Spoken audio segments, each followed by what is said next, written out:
This is Hyrox Melbourne. This is my first ever Hyrox Pro, and today we're going to look at what went well and where I think I can improve and save time for next time.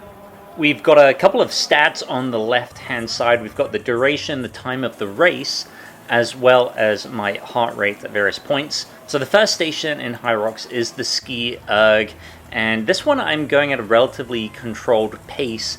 And indeed, I finished towards the back of the field with a time of 4 minutes and 26 seconds. But that's quite alright because you can't save that much time on the Ski Erg. So at this point, I'm just trying to manage fatigue. Transitioning out of the Ski Erg, my heart rate's already 173 beats per minute. That's around the heart rate I can sustain for a half marathon. So we're already working pretty hard at this point, and I really don't want to see my heart rate going much higher than that 174 beats. Now we're into the sled push, pushing 202 kgs in the men's pro division. Heart rate is starting to increase, although the sled push did feel relatively under control, and this ended up being one of my better stations with a time of 2 minutes and 17 seconds. I was pausing halfway between each of these laps, and I think that was the right strategy. I could still move it fairly quick, and it was a good way to manage fatigue as well. So I don't think I'm going to be able to save too much time on top of that going forward. So overall, quite happy with how the sled push went. And you can see that the total duration is only 13 minutes 50 right now, so we're still really early into the race. And one of the most challenging things about Hyrox is that you're hit with two of the hardest stations at the beginning with the sled push and the sled pull. So this is really a quite challenging part of the race. And here we are into the sled pull, and this was probably the hardest station for me. You have to do 4 lengths of this track. Each one is 12.5 meters, and the first track went relatively well. However, the fatigue quickly built up. It built up a lot in the quads. It also built up a lot in my back. And I think one thing I learned is that I really had to practice the sled pull a little bit more, because some of that musculature I just had not developed, and I really did notice this, especially on those last 20 meters or so of the sled pull. So this ended up being done in a time of 5 minutes and 32 seconds, which was midway in the field.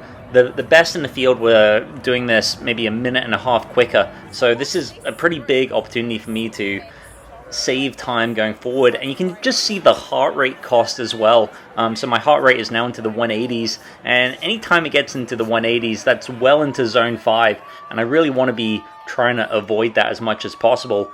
I remember coming off of this sled pull, and I walked for quite a while, walked into the rock zone, and I really felt like I needed that recovery, but that just goes to show how much of a fatigue cost this sled pull had.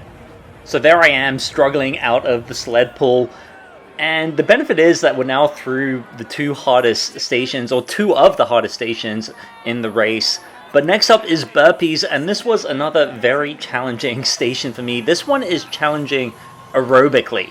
So I end up using this step down and step up technique, which is probably the slowest way to do burpees, but it's also the way that prevents fatigue from building up the most. So this is probably the least fatiguing way to do burpees. So you can see me there stepping up and stepping down. And at this point, I'm just trying to conserve as much energy as possible. You can see that again, the heart rate is 177, which is working very hard, and it's not exactly a sustainable heart rate. So I am going to have to find a way to be bringing that down relatively soon. And I end up completing these burpees in a time of 4 minutes and 18 seconds, which again was around the middle of the field, maybe a bit towards the back end of the field. And the best in the world are again saving 90 seconds on this station. So this is another one of these areas where there's a huge opportunity for me to save time going forward. And I think that with burpees, it's one of these things where you just have to do a lot of them. There's actually quite a lot of technique here. There's quite a lot of ways to become more efficient. And I think it's going to be a matter of me trying to do 1,000 of these, 2,000 of these, just racking up those repetitions. I think that's going to be the way that I get better at this. And one thing is going to be working on that explosivity. I don't have the best jump, and that's definitely going to be something for me to work on going forward. So we're now about 33 minutes into the event, so it's already been a pretty substantial effort, and you can see just the toll that it's taken on me. This is the rocks zone after the burpees. We're in minute 36 now, roughly halfway through the event. After the burpees is around that halfway point, and again, I'm trying to catch my breath. I think my lack of fitness really showed, especially after the stations. I don't think it was a bad strategy to walk here. I really do feel like I needed the rest, and at least when you're walking, you are moving forward, and I was able to sustain a pretty good pace on the runs. So here is the row, and this is a great station because it's finally an opportunity to somewhat recover. You're sitting down, and you can do it at a relatively controlled pace. I think I was holding about a 2-minute and 5 pace per 500 meters, which is a good enough time. Again, that was good enough around middle of the field, and I was able to recover quite a bit. You can see that heart rate is finally coming down. It's now in the 160s, 163, and that's a far more favorable heart rate. That's something that I can sustain for at least a half marathon distance. So I really am having an opportunity to recover at this point during the row.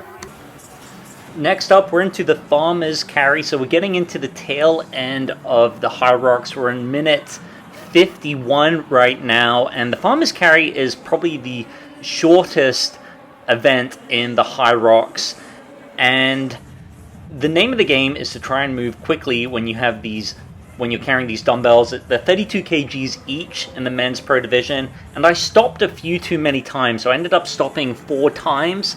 I think I probably want to try and bring that down to 2 or 3 times, eventually just 1 time going forward. But I ended up completing this in a time of 2:30, which was towards the back of the field, and it's probably an opportunity to save another minute going forward. And now we're into the second to last station. It's sandbag lunges, and we're about 1 hour into the race. We're in the 58th minute. Heart rate is still hovering around 175, so I'm still working extremely hard. This is probably the most muscularly fatiguing event in the race, so a lot of people find it very problematic to run after the sandbag lunges. I ended up pausing between each step, and I think, again, this was a relatively decent way to manage fatigue, and my legs ended up feeling relatively fresh even after the sandbag lunges. So we completed it in a time of 4 minutes and 49 seconds, and again, there's a huge opportunity to save time there against the best in the field. I could probably save up to a minute going forward, and I think that's just working on increasing the pace that I'm doing those lunges. Into the final station now, and this is the wall balls. It's a 9 kg wall ball. I have to do 100 reps, and this really was the station that destroyed me. I do a lot of work with powerlifting, with deadlifts, with squats, with bench press. However, I haven't done a ton of overhead work, and it really showed. So the thing that fatigued most for me was the shoulders. They gave out very quickly. I started maybe doing a set of 16 reps, but by the end of this, I was down to sets of 5 or 6 at a time, which really isn't that many. So again, the best in the world can go unbroken for the wall balls, can complete 100 at a time. I was nowhere near this. So it ended up taking me 7 minutes and 47 seconds to complete the wall balls. There's a huge opportunity for me to save time here going forward. I could probably save 2 to 3 minutes just by improving my shoulder strength and my ability to complete more wall balls without stopping as often as I did. So wall balls was the final station, but of course the other major thing about Hyrox is the running, and here are my running times up on the screen right now. Running was definitely my strength compared to the stations, and I managed to maintain a fairly consistent pace of around 4 minutes with each of these 1 kilometer laps, and my time maybe slowed down a little bit towards the end, but not by much. I think these times have plenty of opportunity to come down as I improve at my running, but probably the biggest opportunity for me at the moment is in the stations. So let's do a quick recap. Here's how the race unfolded. I lost a little bit of time early on with the ski. I made up time with the sled push. I then was relatively consistent around 40th place for the majority of the race before losing a little bit of time towards the end on the wallboard. And this is me crossing the line. The time was 1 hour, 14 minutes, and 52 seconds. And I hope to improve on that time when I do Hyrox again in just a couple weeks.